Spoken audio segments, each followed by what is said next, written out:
आज class 10th का exercise 4.1 के सवाल दिए हुए हैं। यहाँ पर द्विघात समीकरण के ही सवाल हैं जो कल मैंने आपको सवाल समझाए थे, उन्हीं सवालों में से है।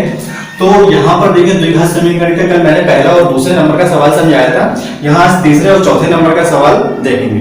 वो सिंपल थोड़े से लिखे हुए थे सवाल, और ये सवाल कैसे हैं आपके बोर्ड में है कुछ, और ये आप ऐसे बटे में भी दे रखे हैं। तो इन सवालों को कैसे सॉल्व करेंगे, करना तो वैसे ही है लेकिन थोड़े से कठिन हो सकते हैं रूट की वजह से आपको, कि ये रूट कैसे सॉल्व होता है। और सबसे ज्यादा बच्चों को यही प्रॉब्लम होती है कि रूट जैसे ही आ जाते हैं उनको सबसे ज्यादा प्रॉब्लम होने लगती है कि रूट को सॉल्व कैसे करें, है ना। तो रूट से आपको घबराना नहीं है, रूट कैसे सॉल्व होते हैं वो मैं बताता हूँ आपको। तो देखिए मैंने पहले स्टार्टिंग बताया था कि आपका ये बीजीय व्यंजक पहले चेक करना है कि ये द्विघात समीकरण के रूप में रखा हुआ है कि नहीं, ये हल हो पाएगा कि नहीं। तो आपको चेक करना है वही उसी फॉर्मूले से, यानी कि आपको मैंने बताया था ax² + bx + c = 0। क्या इस बीजीय व्यंजक के रूप में दिया हुआ है क्या? तो हाँ दिया हुआ है। अब करते हैं द्विघात समीकरण के द्वारा। तो द्विघात समीकरण के द्वारा हल करने के लिए इसको मैंने कल कई चीजें बताई थी। आपको एलसीएम भी आना चाहिए, गुणनखंड करना भी आना चाहिए, और उसको रखना आना चाहिए तरीके से। तो चलिए स्टार्ट करते हैं। सबसे पहले मैं बताया था कि अगर आगे कोई संख्या दे रखी है, चाहे कुछ भी हो, चाहे मोटर में हो, चाहे कैसे भी हो, पहले उस संख्या का पीछे वाले संख्या से गुणा हो जाता है। ठीक है, वो जो गुणा हो जाता है तो गुणा करके आपको लिखना नहीं है कहीं, गुणा करके उसको आपको दिमाग में रखना है, मन में रखना है, और उसको एक ज्यादा है तो आप एक जगह साइड पे आप लिख सकते हैं उसको, क्योंकि उसके फैक्टर हो गए। ठीक है, तो चलिए करते हैं इसको। यानी कि √2 है आपका और ये 5√2 है, तो चलिए इसका इंटू कर लेते हैं। यानी कि 5√2 में आपका √2 का इंटू होना है। तो कैसे होता है इंटू √2 का? तो देखिए आप जब भी कभी √2 का इंटू होता है तो उसका मान कितना निकलता है? 2। यानी रूट से रूट हम कह देते हैं अलग अलग भाषा में कि रूट से √2 कट जाता है और 2 आ जाता है, जबकि ऐसा नहीं होता है। सही इसका फैक्टर ये है कि √2 का इंटू हुआ तो हम एक बड़ा रूट लगा के ऐसे लिख सकते हैं कि नहीं लिख सकते हैं? लिख सकते हैं, है ना। यानी कि जो √2 अलग था, दोनों का इंटू हो तो हमने एक बड़ा रूट लगा दिया और √2 लिख दिया। ठीक, तो अब हम इसको गुणा कर देंगे तो 4 आ जाएगा। ठीक, अब इस 4 को हम क्या निकाल लेते हैं? वर्गमूल। 4 का वर्गमूल निकालेंगे तो आपको पता होना चाहिए 4 का वर्गमूल कितना होता है? 2। 4 का वर्गमूल 2 हो गया, यानी √4 था, √4 को सॉल्व किया यानी वर्गमूल निकाला √4 का तो 2 निकला। अब ये 5 पहले इंटू में था यहाँ पर, तो 5 दूनी 10 आ गया। ये होता है। कई भाषाओं में इसको अलग अलग बोल देते हैं कि रूट से रूट कट जाता है तो उसको एक बार 2 लिख दिया जाता है, या √2 का गुणा होता है तो 2 हो जाता है। हाँ होता है, भाषाएं हैं अलग अलग, लेकिन सही तरीका यही है कि एक बड़ा रूट रखने के बाद उसको अंदर रख देते हैं, फिर उसका रूट निकाल लेते हैं, जो आता है उससे बाहर वाले से गुणा कर देते हैं, आपका करेक्ट आंसर तब सही निकलता है। तो फाइनली हमारा क्या निकला यहाँ पर? 10। ठीक, ये 10 आपको यहाँ कहीं नहीं लिखना है, सिर्फ पहले 10 के इसको फैक्टर करना है। अब 10 के फैक्टर मैंने कल कैसे बताए थे, यानी कि 10 के गुणनखंड कैसे बताए थे, उसके लिए आपको एलसीएम आना चाहिए।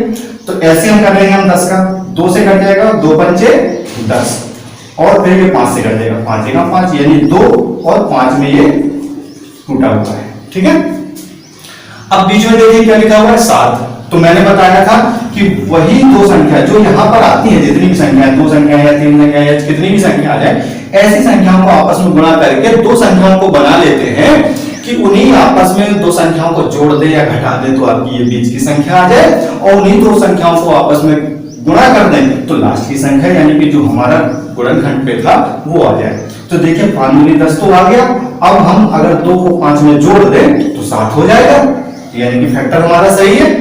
तो चलिए हम इसको अब लिखेंगे कैसे। तो लिखना कैसे है, पहले वाले मान को मैंने बताया था, जो पहला पद होता है उसको ज्यों लिख देते हैं, यानी √2 का √2x² लिख दिया। उसके बाद आपको लगा देना है प्लस, और ये जो x है आपको लिख देना बाहर, और इस 7 को हम क्या लिख सकते हैं? देखिए 2 + 5 लिख सकते हैं, तो लिख दीजिए 2 + 5 लिख दिया, यानी 5 2 7 हो गया, और x लिखा है यानी कि ज्यों का त्यों बिल्कुल सेम टू सेम लिख दिया। यही होता है आपका फैक्टर करना, और बाकी पीछे वाला संख्या आपको ज्यों का त्यों वैसा ही लिख देना। इतना हो गया। इतने सॉल्व होने के बाद हम नेक्स्ट स्टेप में क्या करते हैं? ये जो बाहर x होता है उसका अंदर गुणा कर देते हैं। ठीक, एक स्टेप में। तो चलिए पहले ये करते हैं,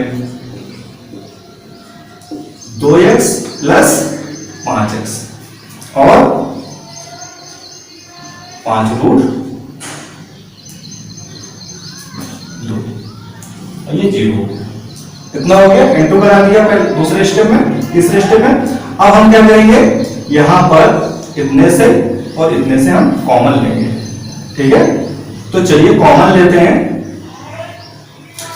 इसमें देखिए आपका x है, इसमें भी x है, तो मैंने बताया था जो दोनों में सेम पाया जाता है वो हम बाहर निकाल लेते हैं, है ना।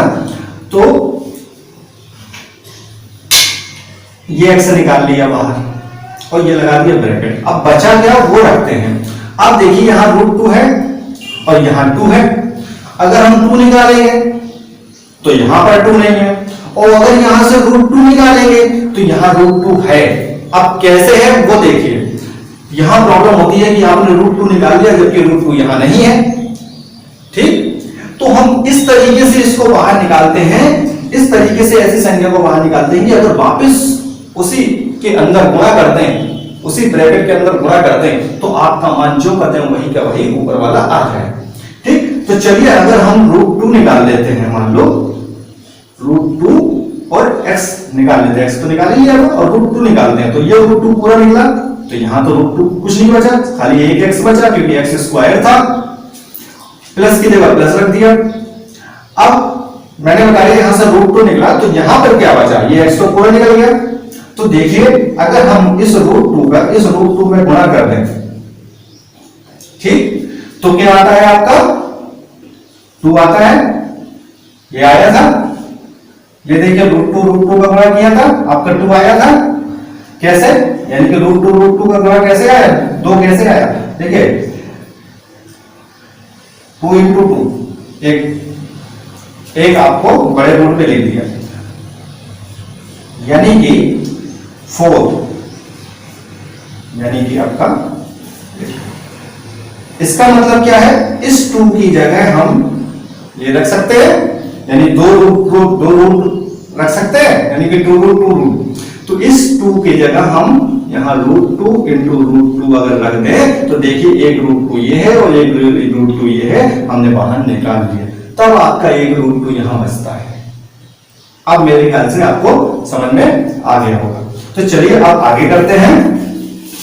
अब देखिए यहां पर, यहां x है, यहां x नहीं है, यहां 5 है, यहां 5 है, तो 5 आप निकाल सकते हैं वहां। ये 5 निकाल लिया तो देखिए आपका x बचा और प्लस √2 बचा, यही बचा ना, देखिए x बचा प्लस और √2, ये 5 और 5 ये एक बार बाहर निकाल दिए, कॉमन हो गए। एक जैसे जो होते हैं उनको बाहर एक बार लिख दिया जाता है, कॉमन को, इसको कॉमन लेना बोलते हैं। अब देखिए यहां से लेके यहां तक में एक जैसा आपको दिख रहा होगा, क्या है common, x plus √2, x plus √2 दोनों में है। तो हम x प्लस √2 को क्या करेंगे, कॉमन ले लेंगे, यानी एक ब्रैकेट में लिख देंगे, और जो आपका बचा है यानी कि √2x प्लस 5 जो बचा है उसको एक ब्रैकेट में लिख देंगे, ये बराबर 0।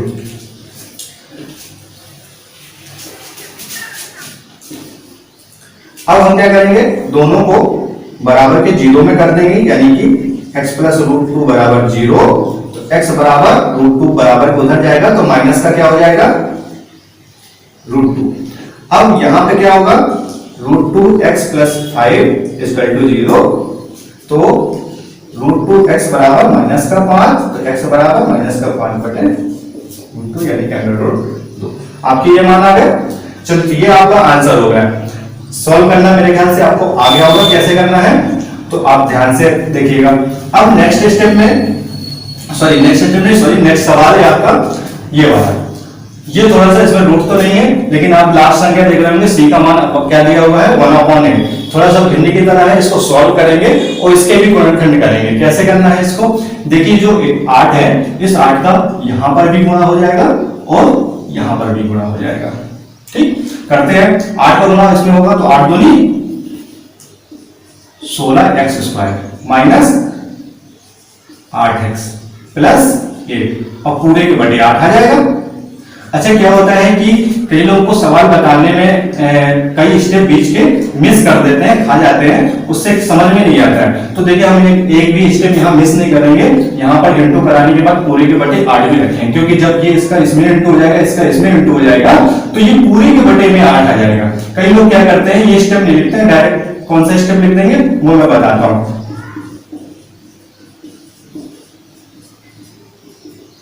ये लिख देते हैं डायरेक्ट, यानी ये स्टेप के बाद डायरेक्ट ये स्टेप लिख देते हैं। इससे होता क्या है, ये समझ में नहीं आता कि 8 गया क्या। ये तो देख लेते हैं यहाँ 16 आ गया, यहाँ 8 आ गया, और पता नहीं चलता ये 8 गया कहां। होता क्या है कि हमने ये स्टेप नहीं मिस किया। इसका देखो अभी 1 के नीचे 8 है, 1 के नीचे 8 है बटे में, जब 8 का भिन्न की तरह यहाँ पे इंटू हो जाएगा, यहाँ पे इंटू हो जाएगा, तो ये पूरे के बटे 8 आ जाएगा। अब ये 8 गया कहां, तो देखिए 8 का जब हम बराबर के उस साइड ले जाते हैं तो ये गुणे में चला जाएगा, यानी 0 गुणे 8 हो जाएगा। तो जब 0 गुणे 8 हो जाएगा तो 8 क्या हो जाएगा आपका 0 हो जाएगा, यानी 8 का 0 में गुणा करोगे तो क्या हो गया 0। तो 8 को हम बराबर के उस साइड ले जाते हैं गुणे के फॉर्मेट में, तो वो 0 हो जाता है। ठीक है, इतना समझ में आया। अब हम क्या करेंगे, देखिए लास्ट में 1 है, अब 1 के फैक्टर तो नहीं है, होंगे नहीं। अब ये 16 है, देखिए स्टार्टिंग में तो मैंने बोला था जो पहले सबसे पहले जो अंक होता है उस पीछे वाले के साथ गुणा हो जाता है। तो 16 एकम 16 हो गया, तो 16 को क्या करना है आपको एलसीएम करना है, और ऐसे एलसीएम करके इसको 2 भागों में तोड़ना है कि आपका अगर गुणा कर दें तो 16 आ जाए, और जोड़ दें या घटा दें तो आपका बीच की संख्या 8 आ जाए। तो चलिए करते हैं, 2 से करेंगे, 2 अट्ठे 16, 2 चौको 8, 2 दूनी 4 और 2 एकम 2। ठीक, तो देखिए अगर हम 2 और 2 को कर लें, यानी कि 2 दूनी 4 और 2 दूनी 4, यानी 4 गुणे अगर 4 कर दें तो कितना आ जाएगा 16 आ जाएगा, और 4 को अगर 4 में जोड़ दें तो 8 आ जाएगा, यानी कि फैक्टर आपके हो गए।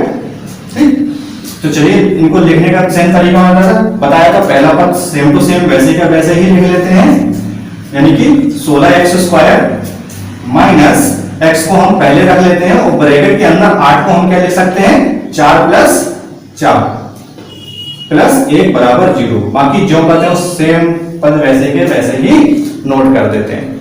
अब देखिए फिर मैंने बताया था अगले स्टेप में क्या करते हैं, इस जो x है उसको ब्रैकेट के अंदर गुणा करा देते हैं। तो चलिए गुणा करा दिया, यानी कि 16x² माइनस 4x, और माइनस x का इसमें भी होगा तो इसमें भी माइनस 4x हो जाएगा, प्लस 1 बराबर 0 हो गया इतना।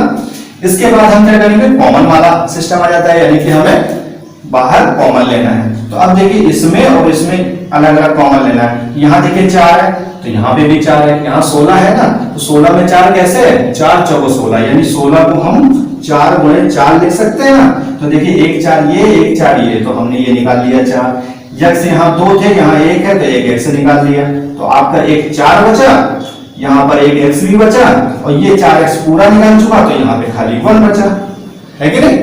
अब इसको ध्यान से देखिएगा, यहाँ पर यहाँ थोड़ा सा कंफ्यूज होता है नए बच्चों के लिए कि यहाँ तो कुछ भी कॉमन नहीं हो रहा है, यहाँ 4 है तो यहाँ नहीं है 4, यहाँ x है तो यहाँ पर x नहीं है, और यहाँ 1 है तो यहाँ 1 नहीं है, तो कॉमन क्या लें।